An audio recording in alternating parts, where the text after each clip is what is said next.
Welcome to my vlog. Gagawa tayo ng kamyas jam. So ito po ang ating kamyas jam. So ang unahin natin gagawin, ito pa hiwain. At pagkatapos hiwain, ibabad ng tubig ng 2 oras. At pagkatapos pigain at saka lutuin ng 1 kilong sugar. Okay, then po natin mga ka-vlogger. At saka simulan natin ng magluto. Ito, hiwain po ng maliit. Yan.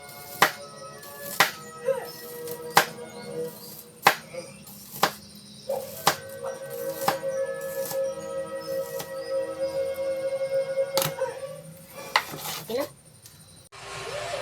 Ito po, napiga na natin ang kamyas. Ready to cook na po ito. Lutuin natin ito ng 1 kilong sugar. Antayin lang po natin. Magsimula tayo magluto. Ito na ating kamyas. 1 yahong at 1 yahong na sugar. Lutuin na natin. Ready to cook. Yan, linuluto na natin.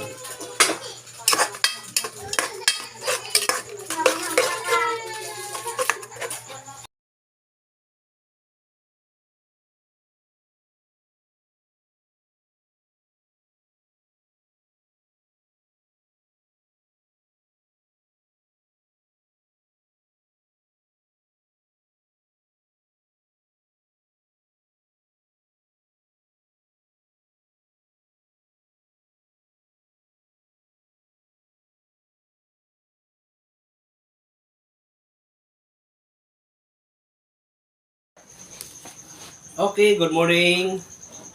Ito na yung finished product natin sa kamyas na jam. Ito, tingnan nyo.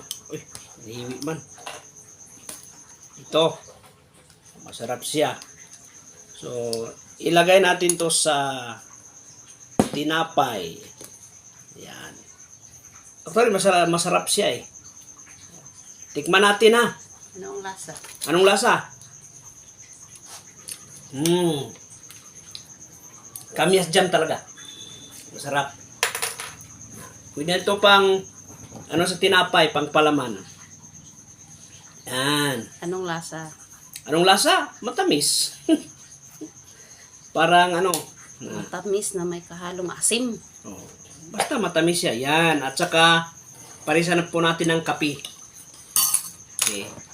So, kung magluto kayo ng kamyas jam, ay wala nang maraming ingredients. Sugar lang at saka kamyas. At pwede din ito lagyan ng preservative. Hindi namin nilagyan ng preservative.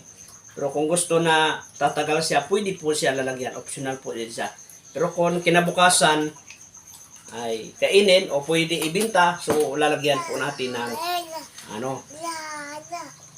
pang-preserve na matagal siya matuna. Ito ang kanyang resulta. Oh. Ito. Yan. Kanyang resulta. So, pwede na to mag-negosyo. Sample lang to. So, kainin na natin. Good. Very good. Masarap. Kainin. Thank you for watching.